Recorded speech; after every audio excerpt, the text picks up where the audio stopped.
Izuzetno dobar rezultat kad su prihodi u pitanju, 9,4% bolje nego u prvom kvartalu 2014.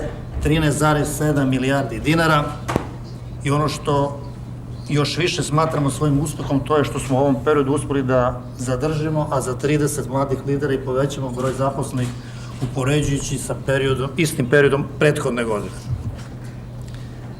62% ukupnih prihoda ostvareno je u Delta Agrar grupi, 22% u našoj diviziji koja se bavi distribucijom robe široke potrošnje, u Real Estate grupi 8% i naša Delta Auto grupa, naša dva brenda BMW, Honda i Mini, 7% učestvuju u ostvarenom prihodu.